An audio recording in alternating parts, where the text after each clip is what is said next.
আজকে সংক্ষিপ্ত সময়ে আমার জুমার খুতবার বিষয় ইসলামে জ্ঞান অর্জন করার গুরুত্ব এবং এর আদব সমূহ। ইলম, এই জ্ঞানকে আরবিতে বলা হয় ইলম, যার অর্থ হচ্ছে খোঁজা বা অনুসন্ধান করা। ইসলামী শরীয়তের পরিভাষায় ইলম হচ্ছে এমন জিনিস যে সত্যকে উদ্ঘাটন বা খুঁজে বের করার নাম হচ্ছে ইলম। এই ইলম এর শব্দ অর্থ হচ্ছে অজ্ঞতা। ইলম শব্দ অর্থ হচ্ছে আলো বা জ্ঞান। আল্লাহ রাসূল সাল্লাল্লাহু আলাইহি ওয়াসাল্লাম যখন আরবের বুকে দাওয়াত নিয়ে এসেছিলেন, সেই সময়টা ছিল অন্ধকারের যুগ। সেই সময় গুম, খুন, রাহাজানি, ধর্ষণ, হেন কোনো অন্যায় ছিল না যে সেই যুগে হয়নি। এজন্যই সেই যুগটাকে আমরা বলি জাহেলিয়াতের যুগ। আর এই জাহেলিয়াত হচ্ছে অন্ধকার। আর সেই সময় আল্লাহ রাসূল মানুষের মধ্যে যা নিয়ে এসেছেন সেটি ছিল ইলম। ইলমের দাওয়াত নিয়ে এসেছিলেন, তাওহীদের দাওয়াত নিয়ে এসেছিলেন, সেটা ছিল ইলম। আর এর বিপরীত হচ্ছে জাহাল। জাহালের বিপরীত হচ্ছে ইলম। আবার যদি আমি ইলম মানে বলি আলো, সেই সময় যে অন্ধকার, পাপের অন্ধকার সমাজে চলছিল, আল্লাহ রাসূল সেই পাপের অন্ধকার থেকে মানুষকে আলোর দিকে নিয়ে এসেছেন, যা দিয়ে সেটি হচ্ছে জ্ঞান বা ইলম। এই ইলমের গুরুত্ব ইসলামে অনেক বেশি, কারণ আল্লাহ সুবহানাহু ওয়া তাআলা পবিত্র কোরআনে যখন নাজিল করলেন, তখন তিনি সালাতের কথা বলেননি, সিয়ামের কথা বলেননি, যাকাতের কথা বলেননি, অন্য কোনো বিধিবিধান বলেননি। তিনি সর্বপ্রথম যেই কথা মানুষকে বলেছিলেন সেটা হচ্ছে ইকরা বিসমি রাব্বিকাল্লাযী খালাক, পড়ো তোমার প্রভুর নামে যিনি তোমাকে সৃষ্টি করেছেন। যেমন আয়েশা রাদিয়াল্লাহু তাআলা থেকে বর্ণিত, তিনি বলেন রাসূল সাল্লাল্লাহু আলাইহি ওয়াসাল্লাম আমাকে বলেছেন এভাবে, যখন আল্লাহ রাসূল সাল্লাল্লাহু আলাইহি ওয়াসাল্লাম হেরা গুহায় অবস্থান করতেন, তিনি রাত্রে যা স্বপ্ন দেখতেন তিনি দিনের বেলা ঠিক সেভাবেই দেখতে পেতেন। সবকিছু মনে হচ্ছে বাস্তব তিনি দেখতেন। তখন তিনি আল্লাহর আদেশে তিনি হেরা গুহায় অবস্থান করতেন। তো হেরা গুহায় একদিন আল্লাহ রাসূলের কাছে জিবরিল আমিন আসলো এবং জিবরিল এসে বলছে, হে মুহাম্মদ, আপনি পড়ুন, ইকরা, পড়ুন। তখন আল্লাহ রাসূল বলছেন, মা আনা বিকারি, আমি পড়তে পারি না। তখন আল্লাহ রাসূলকে জিবরিল আমিন নিজের বুকের সঙ্গে চাপটা করে ধরলেন। আল্লাহ রাসূল বলছেন, আমি অনেক ব্যথা অনুভব করলাম, তারপর আমাকে ছেড়ে দিলেন। আবার বলছেন ইকরা, আপনি পড়ুন। আমি বললাম, মা আনা বিকারি, আমি পড়তে জানি না। তখন আবার চাপ দিয়ে ধরলেন। এবার আমি আগের থেকে বেশি কষ্ট অনুভব করলাম। তখন আবার ছেড়ে দিয়ে বলছে, ইকরা বিসমি রাব্বিকাল্লাযী খালাক, পড়ুন আপনার প্রভুর নামে যিনি আপনাকে সৃষ্টি করেছেন। যখন এটা বললো তখন আমি পড়তে পারলাম। তারপর আল্লাহ রাসূল সাল্লাল্লাহু আলাইহি ওয়াসাল্লাম হেরা গুহা থেকে নেমে আসলেন। তারপরে ঘটনা আপনারা সবাই জানেন। মা খাদিজার কাছে আসলেন, হে জাম্মিলুনি, জাম্মিলুনি, আমাকে চাদর দিয়ে ঢেকে দাও, আমি আমার জীবন সম্পর্কে আশঙ্কা করছি। তো আল্লাহ সুবহানাহু ওয়া তাআলা হেরা গুহায় প্রথম যে ওহী দিয়েছিলেন সেই ওহী ছিল ইলমের ব্যাপারে, জ্ঞানের ব্যাপারে। এজন্যই আল্লাহ রাসূল আমাদেরকে নির্দেশ দিয়েছেন জ্ঞান অর্জনের ব্যাপারে। আল্লাহ রাসূল সাল্লাল্লাহু আলাইহি ওয়াসাল্লাম বলেছেন, তালাবুল ইলমি ফারিদাতুন আলা কুল্লি মুসলিম, প্রত্যেক মুসলমানের উপরে জ্ঞান অর্জন করা ফরজ।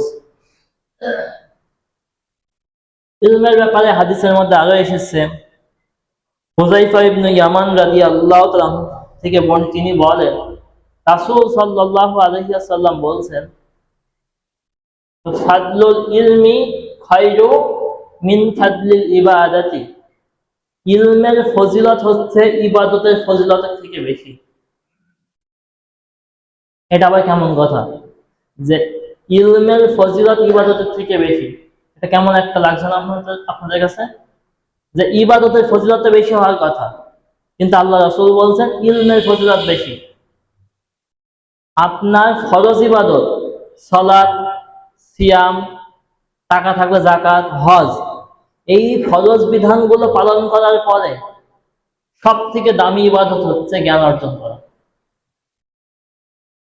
কারণ জ্ঞান এমন জিনিস যে জ্ঞান ছাড়া আপনি সমাজে চলতেও পারবেন না, আবার আপনি যে ইবাদত করবেন সেই ইবাদত আপনি সঠিকভাবে পালন করতে পারবেন না। ইমাম বুখারী রাহিমাহুল্লাহ তিনি তার সহিহ বুখারীর মধ্যে ইলম অধ্যায় একটি অধ্যায় নিয়ে এসেছেন, ক্বাবলা ইলমি কওলু ওয়াল ইবাদাতি, ইবাদত করার আগে জ্ঞান অর্জন করা। আপনি যদি নাই জানেন যে ওযু কিভাবে করতে হয়, তাহলে কি আপনি ওযু করতে পারবেন? আর ওযু যদি না হয় সালাত সঠিক হবে? এই ইলম ইবাদতের জ্ঞান না থাকার কারণেই তো আমরা বেদাত তৈরি করেছি সমাজে। যারা বিদাত করে, বিদাত কি ভাই কোনো বড় যারা জ্ঞানী মানুষ তারা বিদাত করে? হ্যাঁ, বিদাত তৈরি করে আলেমরা, কিন্তু না বুঝে ওই বিদাত করে কারা? সাধারণ মানুষ, যাদের জ্ঞান নেই তারাই করে। আমরা অনেক সময় দেখতে পাই যে নামাজ পড়তে গিয়ে আমরা যে আহলুল হাদিস তারাও নামাজ পড়তে গিয়ে ভুল করি। কেন ভুল করি? ইলম না থাকার কারণে। জ্ঞান যদি থাকতাম এই ভুলটা করতাম না। এজন্যই আল্লাহ রাসূল সাল্লাল্লাহু আলাইহি ওয়াসাল্লাম বলছেন, ইলমের ফজিলত হচ্ছে ইবাদতের ফজিলতের থেকে বেশি। ইলমবিহীন ইবাদতের ব্যাপারে দৃষ্টান্ত এভাবে দেওয়া যায় যে গাধার পিঠে আপনি যদি বুখারী, মুসলিম, তিরমিজি, আবু দাউদ, কোরআন মাজিদ তুলে দেন, ওর কাজ কি? গাধার কাজ কি? টেনে নিয়ে যাওয়া। ও টেনে নিয়ে যাবে, কিন্তু ও কি জানে ওই পিঠে কি আছে? ওই কাজ টেনে নিয়ে যাওয়া, তাই টেনে নিয়ে যাচ্ছে। গাধা কি বোঝে বুখারীর কি মর্যাদা না মুসলিমের কি মর্যাদা? বোঝে? কারণটা কি? ওর ভিতরে সেই জ্ঞান নেই। ঠিক তেমনি আমি সালাত পড়ছি, পড়েই যাচ্ছি, কিন্তু সালাতের হুকুম আহকাম গুলো আমরা জানছি না, এই কারণে আমরা সালাত থেকে ফায়দা নিতে পারছি না, আবার আমাদের সালাতে ভুল হচ্ছে। এজন্যই আমাদের ইবাদত সঠিক করার জন্য হলেও ইলম অর্জন করতে হবে। দুনিয়াতে হিংসা করা জায়েজ নয়, কিন্তু একটা বিষয়ে, দুইটা বিষয়ে হিংসা করা সেটা বৈধ। আল্লাহ রাসূল সাল্লাল্লাহু আলাইহি ওয়াসাল্লাম বলছেন, লা হাসাদা ইল্লা ফি আসনাতাইনি রাজুলুন, আল্লাহ রাসূল সাল্লাল্লাহু আলাইহি ওয়াসাল্লাম বলছেন যে দুই ব্যক্তি ছাড়া কাউকেই হিংসা করা জায়েজ নেই। এমন ব্যক্তি যাকে আল্লাহ সুবহানাহু ওয়া তাআলা অঢেল সম্পদ দিয়েছে এবং সে সেই সম্পদ আল্লাহর রাস্তায় ব্যয় করে।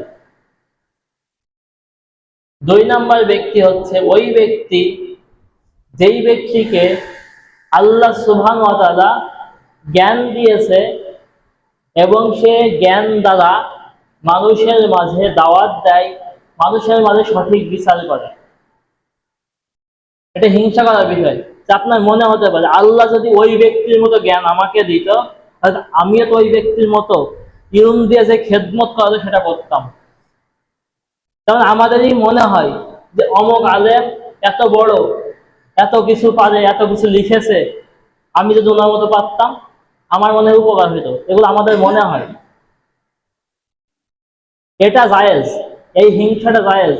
যে এই ঈর্ষা হচ্ছে এমন জিনিস, হিংসা কি? হিংসা হচ্ছে ওই ভাইয়ের আছে তারটা নষ্ট হয়ে যাক, যে ওর এত থাকবে কেন, নষ্ট হয়ে যাক। আর ঈর্ষা হচ্ছে এমন জিনিস যে ওর আছে ওর মত আমারও হোক, দুইটার মধ্যে পার্থক্য আছে। হিংসা হচ্ছে আপনার জন্য আমি বটদোয়া করছি যে নষ্ট হয়ে যায়, আর ঈর্ষা হচ্ছে আল্লাহ তুমি ভাইকে দিয়েছো, ভাইয়েরও তুমি বাড়িয়ে দাও, আমারও তুমি দাও, এটা হচ্ছে ঈর্ষা। তো এই ঈর্ষা ইসলাম জায়েজ করেছে। ইলম হচ্ছে এমন একটি বিষয়, জ্ঞান সম্পর্কে কিয়ামতের মাঠে আমাদেরকে প্রশ্ন করা হবে। ইবনে মাসউদ রাদিয়াল্লাহু তাআলা থেকে বর্ণিত, তিনি বলেন রাসূল সাল্লাল্লাহু আলাইহি ওয়াসাল্লাম বলেছেন, কিয়ামতের মাঠে আদম সন্তান 5টি প্রশ্নের উত্তর না দিয়ে আল্লাহর সামনে থেকে এক পাও নড়বে না। প্রথম প্রশ্ন করা হবে, তোমার হায়াতকে তুমি কোন কাজে লাগিয়েছো? তোমাদের দীর্ঘ হায়াত দিয়েছিলাম, কোন কাজে লাগিয়েছো? 2 নাম্বার প্রশ্ন করা হবে, তোমাকে যে তোমার হায়াতের মধ্যে যৌবন কাল দিয়েছিলাম একটা, তুমি যখন যুবক ছিলে, এই যৌবন কালটা তুমি কিসের ভিতরে কাটিয়েছিলে? তুমি কি আল্লাহ দিনের জন্য কাটিয়েছিলে, নাকি অন্য কোনো খারাপ কাজে, অন্যায় কাজে, নেতার পিছনে ছুটে কাটিয়েছিলে? এই প্রশ্নের উত্তর আমাদেরকে দেওয়া লাগবে। 3 নাম্বার, তোমাকে তো আমি জ্ঞান দিয়েছিলাম, ওই জ্ঞান অনুযায়ী তুমি কতটুকু আমল করেছিলে? 4 নাম্বার যে প্রশ্ন, 4 এবং 5, তোমার সম্পদ তুমি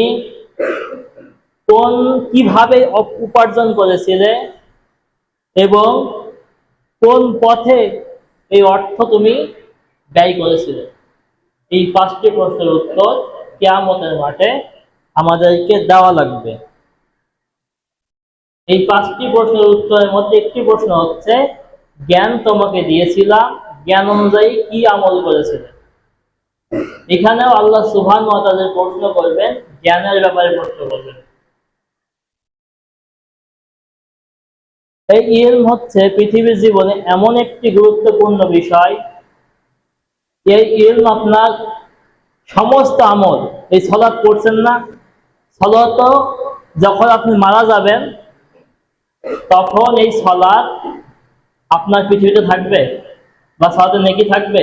থাকবে না। রোজা রাখছেন, রোজার নেকি পৃথিবীতে থাকবে না। কিন্তু জ্ঞান অর্জন করবেন, সেই জ্ঞানের নেকি কিয়ামত পর্যন্ত আপনি পেতে থাকবেন। আল্লাহ রাসূল সাল্লাল্লাহু আলাইহি সাল্লাম বলছেন, ইজা মাতা ইনসান ইনকাতা আনহু আমালুহু ইল্লা মিন সালাসা, মানুষ যখন মারা যায় তখন তার আমলের দরজা বন্ধ হয়ে যায়, ইল্লা মিন সালাসা, 3টি আমল ব্যতীত। মিন সাদাকাতিন জারিয়া, এমন সাদাকা যা চলমান। আপনি মনে করেন যে এই মসজিদে দান করেছেন, আপনি মারা গিয়েছেন, তো মারা যাওয়ার পরে আপনি মারা গিয়েছেন কিন্তু মসজিদ তো আছে, যত মানুষ নামাজ পড়বে এই সেই নামাজের নেকি আপনি পাবেন। কেন? আপনি এই মসজিদে দান করেছেন তাই। একটা মাদ্রাসা তৈরি হয়েছে, মাদ্রাসাতে আপনি দান করেছেন, ওই মাদ্রাসা থেকে পড়ে যত আলেম তৈরি হবে, সে আলেমরা যত দিনের কাজ করবে তার একটা সওয়াবের অংশ আপনি পাবেন। এটা হচ্ছে সাদাকায়ে জারিয়া। 2 নাম্বার হচ্ছে আল ইলমি ইয়ানতাফাউ বিহি, এমন ইলম যা মানুষের উপকার করে। আপনি মনে করেন যে একজন বড় আলেম, আপনি মানুষকে কোরআন হাদিস অনুযায়ী দিক নির্দেশনা দিয়েছেন। এই যে আমি এখানে দাঁড়িয়ে আপনার সামনে খুতবা দিচ্ছি, হয়তোবা আমার কথা শুনে এতগুলো মানুষের মধ্যে একটা মানুষ চিন্তা করলো, তাই তো আমি তো অন্যায় কাজ করি, অনেক পাপের কাজ করি, তো আজকে থেকে ভালো হয়ে যাব। হুজুর এই কথাটা বললো, আসলে তো সঠিক কথা বলেছে। তো সেই ছেলে একজন ব্যক্তি, এতগুলো মানুষের একজন ব্যক্তি যদি সিদ্ধান্ত নেয় আজকে থেকে কোনো পাপ করব না, আজকে থেকে সালাত আদায় করব, সিয়াম পালন করব, দিন মেনে চলবো, কিছু না হোক দাড়িটা আজকে রাখবো, হুজুরের কথা শুনলাম আজকে দাড়িটা রেখে দেবো, তো ওই ব্যক্তি এই যে নিয়ত করলে আমি ভালো হয়ে যাব, আর কোনো খারাপ কাজ করবে না, অন্যায় কাজ করবো না, ওই ব্যক্তি সারা জীবন যত দিনের ভালো কাজ করবে না, ওই ব্যক্তি সব পাবে তো পাবে, আমরাও এই সব পাবো। আবার যে সকল আলেমরা বিভিন্ন বইপত্র লেখে না দিনের জন্য, ওই বইপত্র পড়ে যে সকল ব্যক্তিরা জ্ঞান অর্জন করবে, দাওয়াতি কাজ করবে, সেখান থেকে যে একটা নেকির অংশ সেই সকল আলেমরা পাবে না? বলেন পাবে না? যে মনে করেন একজন আলেম একটা বই লিখেছে, ওই বই থেকে আমরা পড়লাম, পড়ে সালাত শিখলাম, সালাতুল রাসূল আসাদুল্লাহ গালিব সাহেব লিখে থুয়ে দিয়েছে, এখন আমি পড়লাম, পড়ে সালাত শিখলাম, বলেন তো আসাদুল্লাহ গালিব সাহেব নেকি পাবে না? অবশ্যই নেকি পাবে। এটা হচ্ছে কি, উনি মারা যাবে কিন্তু বই কি বন্ধ থাকবে? বই একবার শেষ হবে, প্রেস আবার ছাপাবে। এজন্যই এই ইলম হচ্ছে এমন উপকারী জিনিস যে কিয়ামত পর্যন্ত থেকে যাবে। 3 নাম্বার উপকারী জিনিস যেটা, আল ওয়ালাদিন সালিহিন ইয়াদউ লাহু, এমন সন্তান, নেক সন্তান যে তার পিতামাতার জন্য দোয়া করে। সন্তানের দোয়া এমন এত বেশি কার্যকর পিতামাতার জন্য, আল্লাহ রাসূল সাল্লাল্লাহু আলাইহি ওয়াসাল্লাম হাদিসের মধ্যে বলছেন, এক ব্যক্তি উঠবে, কিয়ামতের মাঠে উঠবে, তেমন কোনো ভালো আমল সে পৃথিবীতে করেনি, কিন্তু সে দেখবে তার অনেক মর্যাদা দেওয়া হচ্ছে কিয়ামতের মাঠে। তখন সে ফেরেশতাদেরকে জিজ্ঞেস করবে যে আমার কেন এত মর্যাদা দেওয়া হলো, এত মর্যাদা আমার দেওয়া হলো কেন? তখন ফেরেশতা তাকে বলবে, তোমার মৃত্যুর পরে তোমার সন্তানরা তোমার জন্য দোয়া করতো, এই জন্য তোমার এই মর্যাদা দেওয়া হয়েছে। এজন্য আমাদের উচিত পৃথিবীতে নেক সন্তান থুয়ে যাওয়া। সন্তান একটা থুয়ে গেলেই হবে না, তাই সন্তান থুয়ে গেলাম, মরে গেলাম আমি, আমাদের 40 করছে, তাই 40 করলে আমার সবের পরিবর্তে গোনা হবে। কিন্তু এমন সন্তান যদি রেখে যায় যে এই সন্তানটা জানাজায় দাঁড়ায়, জানাজার সালাতটা আমাদের আদায় করাতে পারবে। আমাদের সবচেয়ে বড় আফসোস কি জানেন?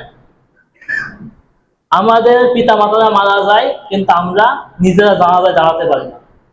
জানাজায় ইমাম হওয়ার সবচেয়ে বেশি হকদার ওই মায়ের সে সন্তান সে, আর নিজের আপন কেউ যদি জানাজায় দাঁড়ায়, সত্য কথা, ওই হুজুর যেভাবে জানাজা পড়াবে আবেগ নিয়ে, হুজুর তখন আবেগ থাকে না, হুজুর নামাজ পড়াবে, নামাজ পড়ানোর মতো পড়াবে, কিন্তু নিজের লোক হয় তাহলে কেমন হবে জানাজাটা? যেমন মাস 6 আগে, আপনাদের এখানে আসার কিছু আগে বা পরে হবে, আমার দাদি মারা গেল। আমার পিতা আমাকে ডেকে বলছে, তুই কি জানাজা পড়াতে পারবি? আমি বলছি পারবো না কেন? তো মুখে তো বলছি পারবো না কেন, কিন্তু যখন জানাজায় দাঁড়িয়ে আছি, তাকবীর দেওয়ার পরে আমি যে সূরা ফাতিহা পাঠ করব, আমার মুখ দিয়ে সূরা ফাতিহা বের করতে কষ্ট হয়ে যাচ্ছে, মানে এত পরিমাণ আমার চোখ দিয়ে পানি পড়ছে। কারণ কি, নিজে আপন দাদি যারা কোলে পিঠে মানুষ করেছে, তখন আমি কাঁদছি আর এদিকে আমি কিরাত করছি। হুজুর কি এটা করবে? হুজুর ধরবে, 10 সেকেন্ডে ওই জানাজা শেষ। কারণ আমাদের দেশের জানাজা গুলো খুব বেশি হইলে 15-20 সেকেন্ড, 30 সেকেন্ড লাগে, 4টে তাকবীর বলতে পারলে হয়। কিন্তু নিজের লোক যদি জানাজা পড়ে, আপন ব্যক্তিরা, সেই জানাজা অবশ্যই ফলপ্রসূ হয়। এই যে আমার যে চোখের পানি পড়েছে জানাজা পড়তে গিয়ে, ওই চোখের পানি পড়ার আগে আল্লাহ মাফ করে দেবে।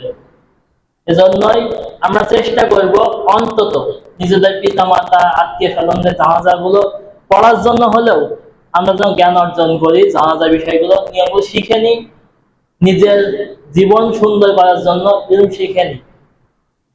যদি এটা করতে পারি তাহলে আল্লাহ সুবহানাহু ওয়া তাআলা আমাদের হয়তো বা ইলমের বদৌলতে আমাদেরকে জান্নাত দিতে পারে। কারণ যখন আপনার জ্ঞান থাকবে আপনি শিরক করবেন না, যখন আপনার জ্ঞান থাকবে আপনি বিদআত করবেন না। এজন্যই আল্লাহ সুবহানাহু ওয়া তাআলা আমাদেরকে সকলকে জ্ঞান অর্জন করার তৌফিক দান করুন। এবার আসেন ইলম অর্জনকারী মর্যাদা কি।